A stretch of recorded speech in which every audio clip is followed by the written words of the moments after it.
Hello and welcome to Guardian Talk on Guardian TV. My name is Fatima Rachel.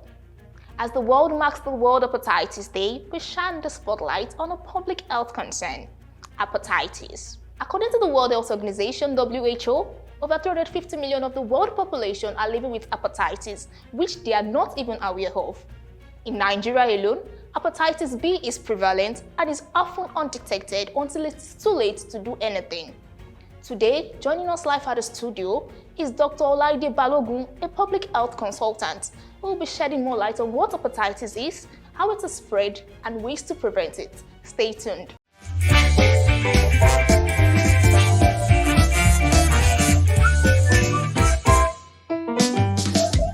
My name is Balogun Olaide. I'm a certified public health professional. Hepatitis is simply an inflammation of the liver, majorly caused by viral infections, and we have other causes like alcohol abuse and medication abuse. We have hepatitis A, B, C, D, and E. That's simple. Hepatitis A, B, C, D, and E. Hepatitis A and E, they are just the mild form. B, C, they are the chronic ones, chronic form of hepatitis. And D also is not as chronic as B and C.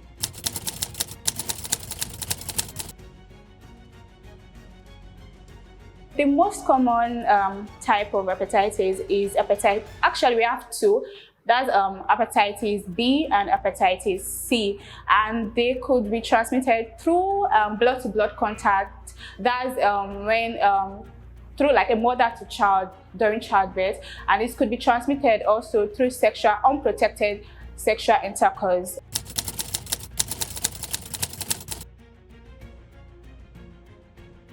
The reason why hepatitis is often referred to as a silent killer is because hepatitis most times do not show symptoms.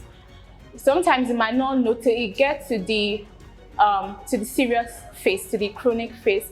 So that's why, and most times when you get to the serious phase, that's when you hear of liver damage, liver scarring, liver cirrhosis, and all that, which could lead to death. Hepatitis is often referred to as silent killer because sometimes it could be asymptomatic. That is, you won't see the symptoms, and sometimes the symptoms could be day-to-day, your normal day-to-day. Maybe, for example, fatigue is part of the symptoms. So you could be tired and you won't even know that you need to go for hepatitis screening. So, but the symptoms that we should look at, so we have general symptoms and we have the specific symptoms.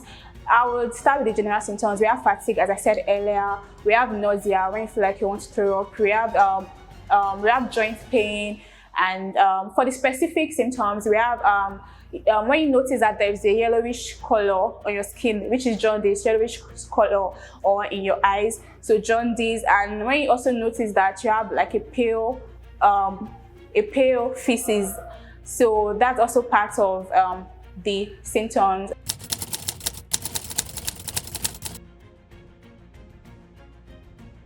Nigerians the first thing an individual should do is to go to your local sector, which is like your primary health care center, and inquire for more information there.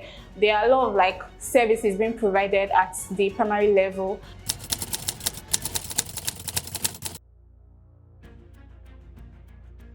Yes, of course, there is a vaccine available for hepatitis. First off, I'll start with the reason why people taking the vaccines, the reason why they are still low, and that's because there is still lack of awareness. We are not educating people we need to educate people more about this illness. We need to educate people more, just like we have campaigns for HIV, and that is more popular, that is more common. We need to also make this common. We need to create more awareness regarding this illness, and I feel like everyone should prioritize vaccination, but we have more vulnerable groups, which are infants, pregnant women. For example, infants, we already have hepatitis B, and hepatitis B is already part of the routine immunization for the infants at birth, 6 weeks and 10 weeks. And also during antenatal, women, the pregnant women, I think they're always screened for during their routine checkups, they also always screen for hepatitis B infection.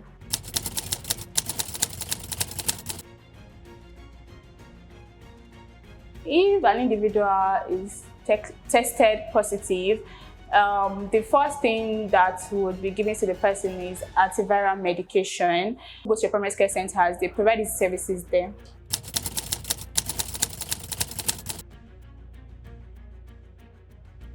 Yeah, depending on the situation and the individual, NHIS, they do provide some services.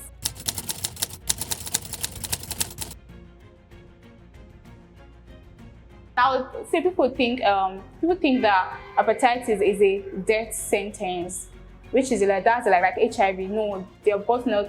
It's not. Hepatitis is not a death sentence. If you're able to if you're able to find out on time, there are like medications to manage the illness. It's not a death sentence. And also, second, people think that people with hepatitis are the ones at this particular group, like sex workers. That's not true. Anyone could get hepatitis. It's not just because you are promiscuous or something, that's why you're getting hepatitis. No, that's not true.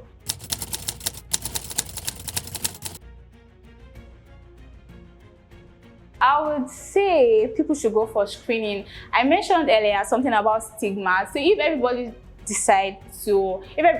decides to go for screening, it could reduce that stigma, because everybody is going. So it's not just a sex worker that is going for screening. Everyone is going for screening. So during this hepatitis day, everyone should please go for screening and please create more awareness, educate people about hepatitis, talk to people. Hepatitis may be referred to as the silent killer, but our responses don't have to be. From getting tested to raising awareness, we all have a role to play. Thanks once again to Dr. Olaide for sharing those insights with us. I am Fatima Rachel. Till I come your way next time, stay safe.